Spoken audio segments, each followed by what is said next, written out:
Welcome, dear listener, to the Campfire Cult Podcast. From a camper van deep in the haunted woods, I bring you first-hand accounts of chilling encounters with the paranormal. Step into the night and take a peek into the realm where reality and the supernatural collide. My name is Jazz, and I'll be your host.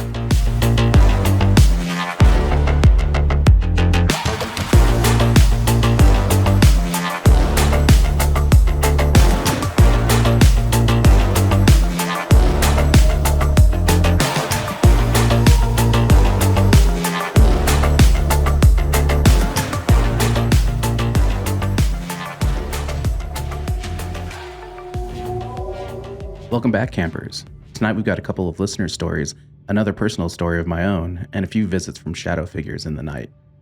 Tonight's two listener stories were actually recorded via voice memo app on their cell phones and emailed directly to me.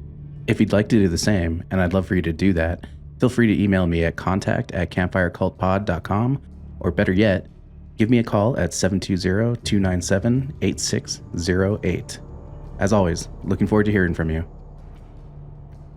Our first story of the evening comes to us directly from Milwaukee, Wisconsin, where I actually went to high school and still visit often. Mary, welcome to the show. Hey Jazz, my name is Mary, and I really appreciate your show. And you talk about a lot of big, scary things, and I don't have a big, scary thing to talk about, but you asked for stories, so I wanted to send in just my little scary thing, because I can relate.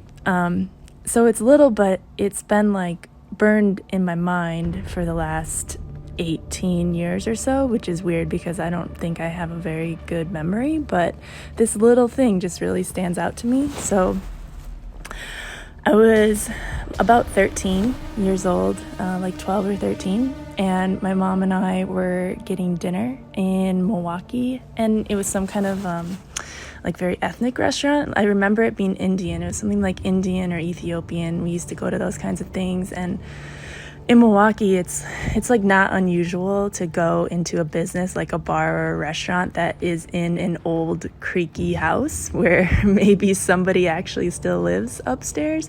So it's not hard to find a kind of scary place to go and sit and have a meal. So they were not advertising being a scary place, but this was most definitely kind of like it had all these kitschy decorations, but not in like a TGI Fridays kind of way. Like you could tell that they were serious, which makes it even more scary. I remember like the walls being like yellow and a lot of doily things. Like there may have been like plates, like decorated plates on the walls, ceramics and those types of things. I remember just being a kid and thinking like this is very strange. So the small little thing that happened to me is we were eating dinner, sitting across from each other, and I felt a literal hand on my shoulder. And that's it. But it visibly made me jump because I didn't expect it, and I literally thought that somebody was behind me asking to get my attention. And so I kind of jumped and looked back, and I couldn't believe it. And my mom is like, "What is going on with you?" And I told her, I was like, I swear, this was unmistakable. I felt a hand on my shoulder. And she kind of jokingly said, maybe it was a ghost. Except I was really relieved that she said that, because that's actually what I thought it was. So you may have some more sophisticated explanation, like other than ghost, and maybe something that others have talked about before, but I don't know what kind of creature it was, but I felt I felt the hand. Yeah, and like I said, it's just so weird that it's just stuck in my mind for this long. And like I said, small thing, but I just wanted to tell a little story to relate, and I appreciate your show. You make seeing, feeling weird things feel not all that weird. So thanks for the stories. Bye. Thanks so much for the story, Mary. This experience brings to mind one of my own, and probably the last personal experience I'll be sharing on this show.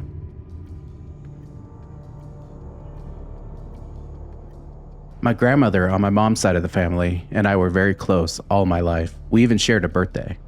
Being the first grandchild, it was always a little joke in my family that she was a little bit obsessed with me. She had a wall in her bedroom that was lovingly called the Shrine because all 10 feet of it was covered in pictures of me throughout my life. In 2002, she died.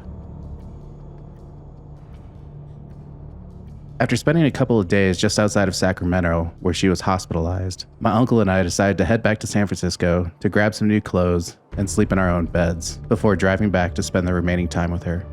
As I lay in bed, I was on my back with my left arm hanging off the side, thinking about my grandmother and the past few days. I began to finally start feeling sleepy and was just about to drift off to sleep. As I lay there, I started to feel a tingle in my forearm, and then after a bit of time, something grabbed it. Not a gentle grab at all, but rather as if somebody was trying to catch me from falling off of a cliff. It was actually kind of aggressive. I quickly leapt out of bed, blew through my bedroom door, and burst into my uncle's bedroom directly across the hall from me, only to find him snoring away in his own bed. I decided not to wake him, but there was no way I was going to go back into my bedroom to sleep that night. It didn't occur to me until I was able to calm down that what had happened could have been my grandmother. Now it actually makes a lot of sense to me. Being a type 1 diabetic, she lost her sight long ago and wore Coke bottle glasses just to see poorly, if not at all. You see, when she wanted to get your attention, she would often reach out and grab your forearm instead of aiming for and missing your hand. Combine that and the slight smell of her perfume that accompanied the experience sealed the deal for me. The next day, she drifted off to whatever is next for us. Since then, I still smell her perfume on occasion. It comes and goes quickly, but I always notice it, and it's impactful every single time. I don't know what happens after this life. I have some theories that we can cover in another episode, but I'd like to think that she checks in on me every once in a while and lets me know she's still with me. Next, we're headed back to the Bruce City for another recorded listener story.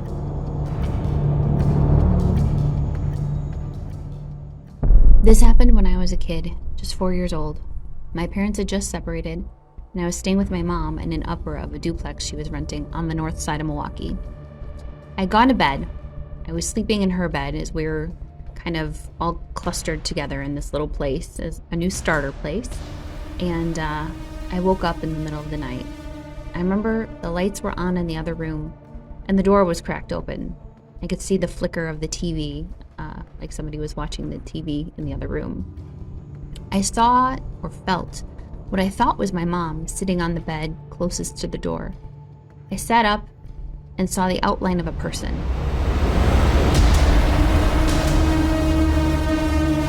No features, almost like a blank mannequin but glowing softly, white light. I screamed and closed my eyes. When I opened them, it was gone. My mom came in and saw nothing. I don't remember if I said anything to the thing, being groggy, but it left an impression on me to this day. Never forget it. I wouldn't necessarily say it was an ominous feeling. It was, I don't know, kind of comforting in a way, but being 4 and seeing what looked like somebody from Cocoon sitting on my bed, it was scary, but like, looking back on it, I didn't feel any malice. It just felt kind of comforting and peaceful. I never saw it again after that.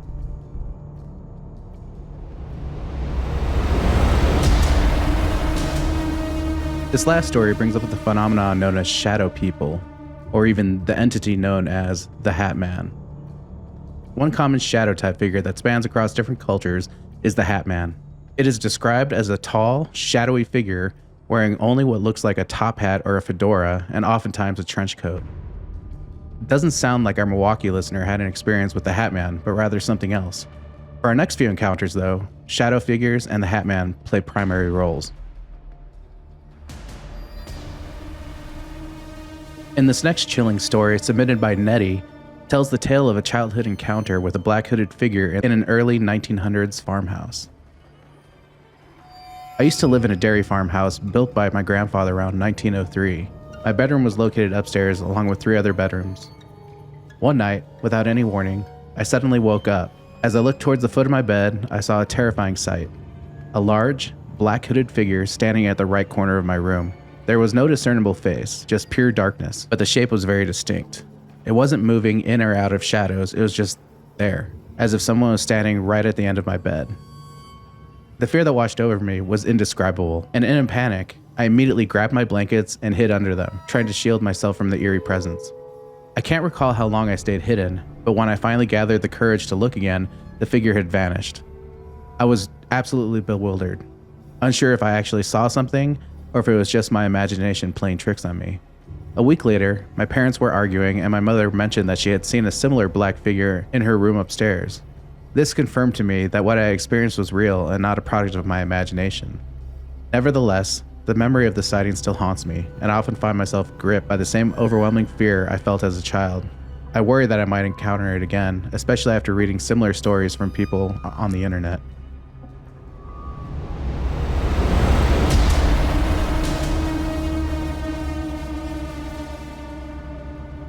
This next encounter occurred in the middle of the night, where a dog's unusual behavior led its owner to a mysterious encounter with a shadowy figure. About 2 a.m. in the morning, I was woken by the sound of my dog barking in the other room. I called out from my bedroom, asking him to stop barking and come back to bed. Normally, he sleeps curled up next to me, as he loves to snuggle. He returned to the bedroom, jumped into bed, but instead of settling down, he seemed agitated and still in protection mode. Suddenly, he leapt off the bed as if he heard something that only he could hear and rushed back out into the living room, continuing to bark. I found it unusual that he didn't go outside through the doggy door, which he would have done if there was a cat or something else prowling in the backyard. In the Phoenix area where I live, many older homes have alleyways behind their yards, sometimes frequented by homeless individuals. However, even that couldn't explain why the dog stayed inside of the house instead of chasing whatever it was outside. Listening to him continue to bark, I decided to investigate. Trying to be stealthy, I didn't turn on any lights and made my way to where the dog was barking, in front of the sliding glass doors at the other end of the house.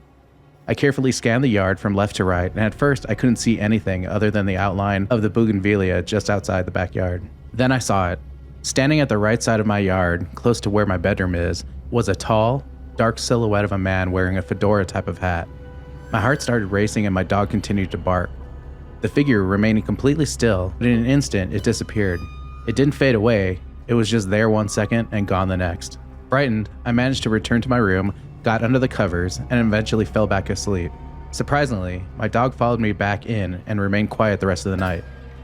In the morning, I checked outside through the sliding glass doors to make sure I hadn't mistaken any lawn furniture or any other objects for the shadowy figure that I saw half asleep. Turns out I hadn't, but I couldn't shake the question of why my dog reacted so intensely. As I reflected on the experience, I wondered if it might have been connected to a recent tragedy of mine. During the Memorial Day weekend in May, I lost the love of my life due to an accidental shooting. Additionally, my dad is terminally ill, and I couldn't help but consider if this encounter with a shadowy figure had some significance related to either of these events. Isn't it interesting how when we're scared, we choose to just duck underneath the covers as if that'll protect us from the dark things in the night? In this next story by Ian, we're headed to Seattle, Washington, where a rowdy bunch of friends experienced shadow entities and a near suicide because of an old rented house. From 2004 to 2006, I lived in a rental house in Seattle with 2 other friends and my fiance at the time. We'll call them Christopher, John, and Samantha, who is my fiance. After living in the house for a year, we started to experience something strange, and eventually all the roommates, who were skeptics at the time, confirmed reports of a haunting in the house. I first noticed a shadow entity as I was meditating and felt a presence. I looked up and saw a shadow that was darker than the surrounding shadows on the wall, and it freaked me out to the point where I ran inside as fast as possible. I didn't tell anyone what I saw that night and let it go. Thinking it was a weird, sleep-deprived hallucination, a few days passed and I started to notice the sound of scratching on the walls in my bedroom and what sounded like stomping upstairs in the attic. This was a 1-story house built in the mid-1970s, I believe. I'm pretty level-headed, so I figured it was a raccoon or rats moving in.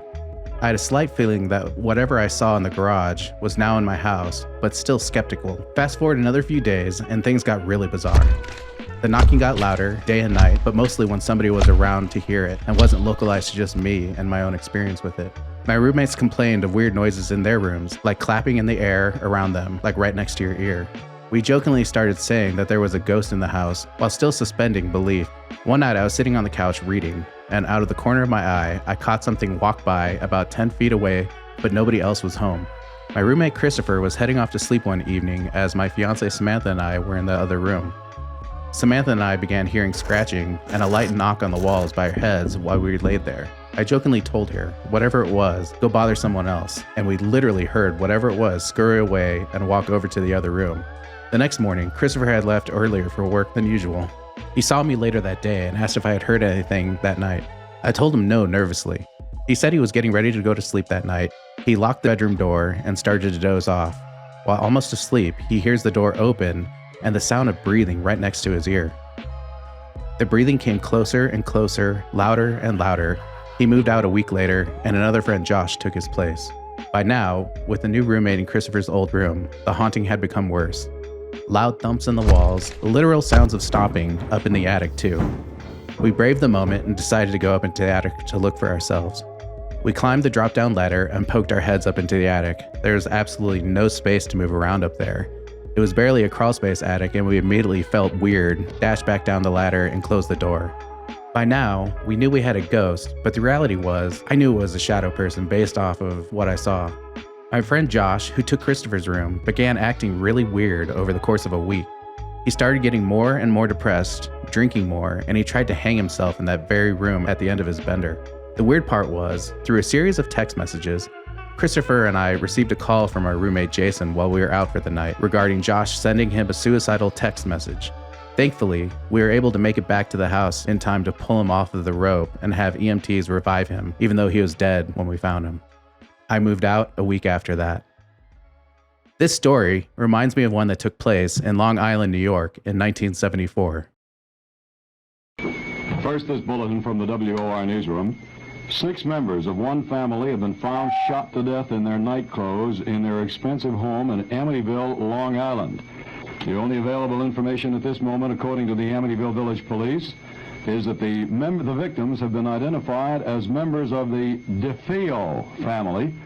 They were found by a 23-year-old son, Ronald DeFeo, who is believed to be the only surviving member of the family. 6 members of the family found shot to death in their home in Amityville, Long Island. We will have further details on the 11 o'clock news. This is the most notorious haunted house in the world. It is to be found in the sleepy seaside town of Amityville, an hour away from the hustle and bustle of New York City.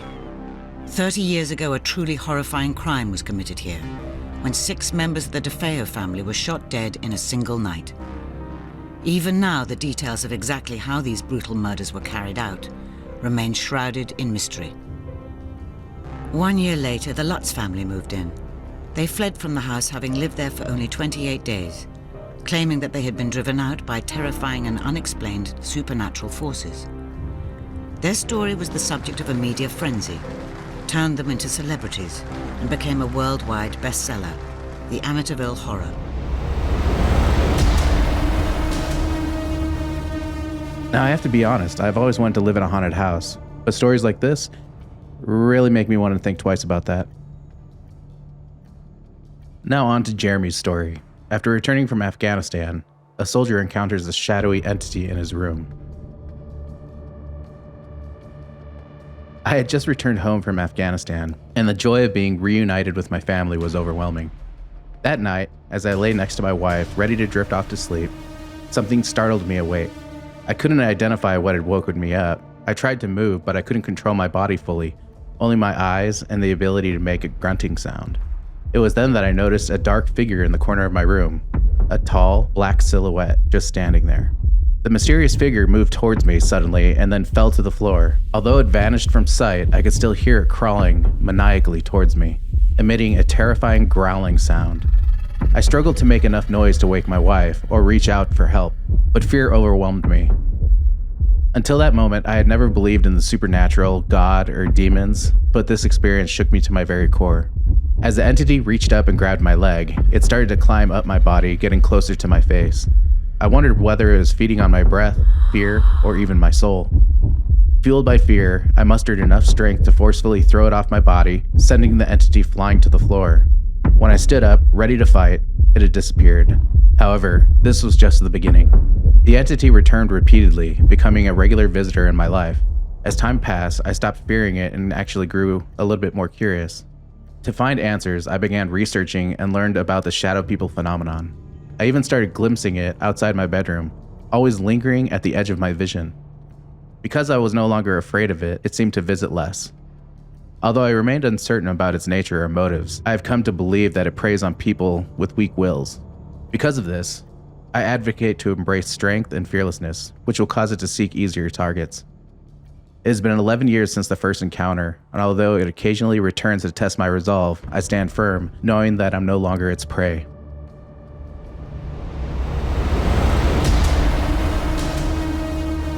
As we'll see in this next story, not all hauntings are from strangers. When I was 14, my dad passed away, and although he wasn't the best person, there's no need to feel sad about it. When he was alive, he loved to scare people by sneaking up on them and catching them off guard. He had a habit of silently creeping up and standing in the corner of their vision until they noticed him staring at them. After he died, strange things began to happen. I'd be in the living room watching TV, and out of the corner of my eye, I'd see him glide into view from the front entryway. When I looked over, he would disappear. Initially, I tried to brush it off as fatigue or my mind playing tricks on me, but there were other eerie encounters. My dad loved watching history and nature shows on channels like the History Channel, Discovery, and A&E, and he was always up late watching them at a very loud volume. After his passing, at least once a week I would hear the TV playing documentaries on ants or biographies on historical figures in the middle of the night. Initially it scared me, especially since my brother, who is deaf, wasn't responsible, and my mom worked nights while my sister lived away from home. There was also a strange incident with the front door. After my dad's death, the locked and chained front door would sometimes open on its own, allowing the cat to come inside. This happened in front of various family members during the winter after his passing, but the event that really shook me was when I was in the basement watching TV one night, and my mom, who was in the living room, stomped on the floor to get my attention urgently. I rushed upstairs to find her sitting in a chair with a wooden TV tray table in front of her, and on the table was a styrofoam cup violently shaking. I checked for any hidden wires or strings, but found nothing. The cup would continue to shake on the table, even when I picked it up and put it back down. My mom was convinced that it was my dad playing tricks on us. The combination of these eerie experiences and the visions of him in the corner of my eye, the cat coming inside through the locked door, and the strange shaking of the cup terrified me. But my mom kept saying it had to be my dad, who was a trickster, causing these disturbances. In a moment of frustration and fear, I shouted, "If that's you, Dad, knock it the fuck off." And miraculously, the shaking stopped instantly. From then on, the cat had to actually wait for a human to open the door for him. The late-night documentaries ceased, and I never saw my dad's creeping presence again. As creepy as it all was, I felt like my dad's mischievous spirit had been acknowledged and appeased, and things eventually settled back down to normal.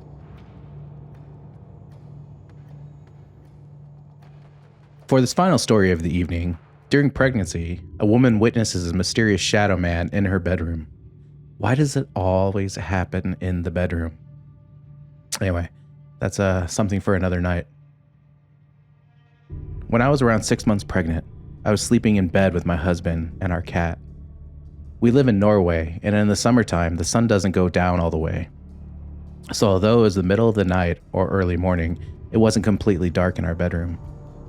I woke up from sleep because I felt my husband standing on the side of the bed, which is not unusual because he wakes up early to get ready for work, but he never just stands there until I wake up.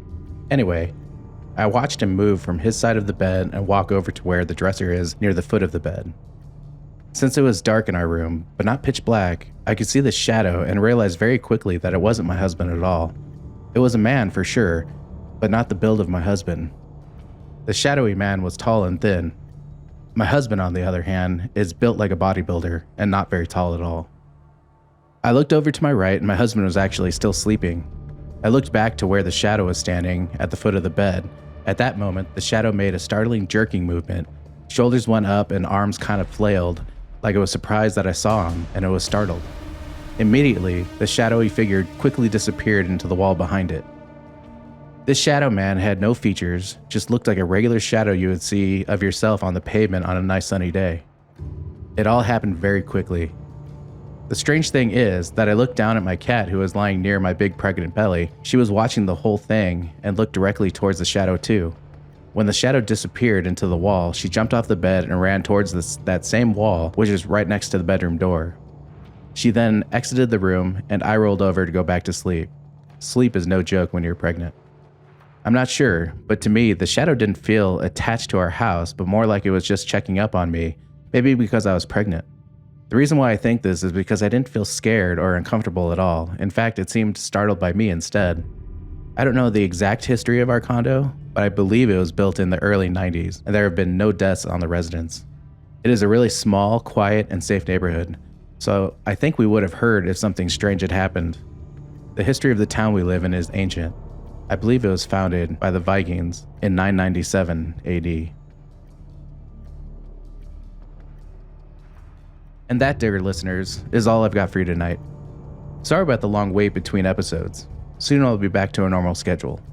Coming up, my loyal dog Boogie and I will be visiting the Olympic Peninsula in Washington State for a couple of weeks for another Ground Zero episode. We'll be camping all along the maze of logging roads that run throughout the Olympic National Park and surrounding areas, where I'll be telling tales of strange encounters, lights in the sky, and some cases of unexplained missing people. Until next time, I'll be leaving you in the dark where whispers linger and shadows dance. Stay wary, sleep well, and beware the whispers in the night.